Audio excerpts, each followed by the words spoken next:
is the day na kukulayan ko ang bahay na to.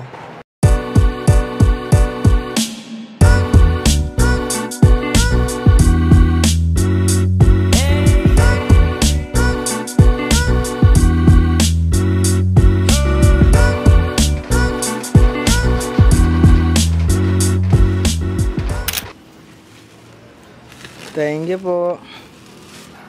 Pagka muna. Actually, dungis ko na din. Dungis sa mga kamay ko. Pero, ito yung mga pintura natin. At, so, patapos pa lang tayo. Na-outline ko na. Nagawa ko na yung outline niya. Kaya win-over pa din talaga natin. Siguro, probably mga 6. Kasi ano pa lang, 4:30 pa lang. So baka mga 6 tapos na. Baka nyo lang mga mangyayari pa mamaya. Kumain na din kami ng order ako ng Jollibee. Ngayon si Bus sa bahay nila. So nagpahinga ako muna. So nagpapahinga muna siya ngayon. Ako lang muna nagtutuloy na ito. So ginawa ko to kasi may malalim na dahilan. Ipapapanood nyo sa dulo ng video. Kaya stay ka lang ha. Okay, let's go.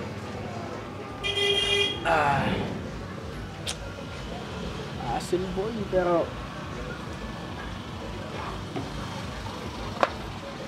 ay muna ako, ay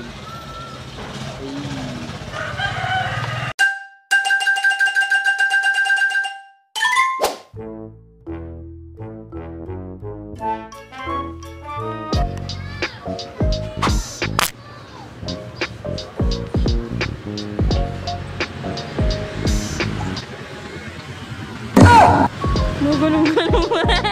Ipogi mo dyan yan. No.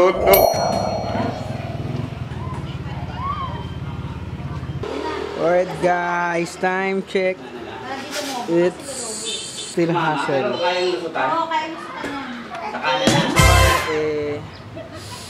Ito na. O kanina umulan. Ngayon, medyo nakaka 80% na tayo. Patapos na din to. And ngayon, ang kailangan na natin gawin na maingay. Ngayon, kailangan na lang natin gawin is antay sila ate kasi magmemeryendahin na ako. So magmemerenda na kami later. So ngayon lang. So abangan natin ito matatapos guys. So open ako ng business. Bike rent. Ang papangalan ko ay ABR Asher Bike Rent. Rental pala. Alright. Abangan natin yung business na yun guys ha. Let's go. Syempre yung business din ng ate ko na burger. Para pagka kumain ka na, busog ka na, pwede ka mag-computer pansamantala. Pagtapos mo mag-computer, pwede ka na mag-bike ulit. Ulit lang, di ba? Hey, let's go, bye.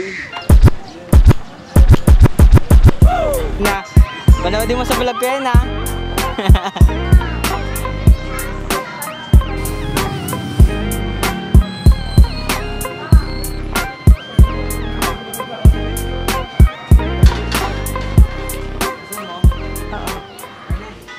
Yun yung bike. Yun yung mga bike guys.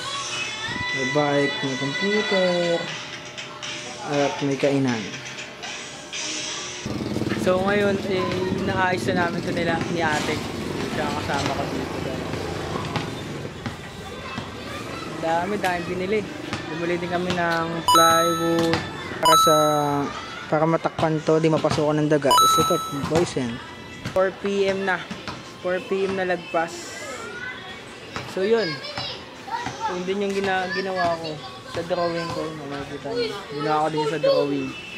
So ngayon, ito pa rin progress namin. Wala pa sa 100% pero tingin ko matatapos namin ito ngayon.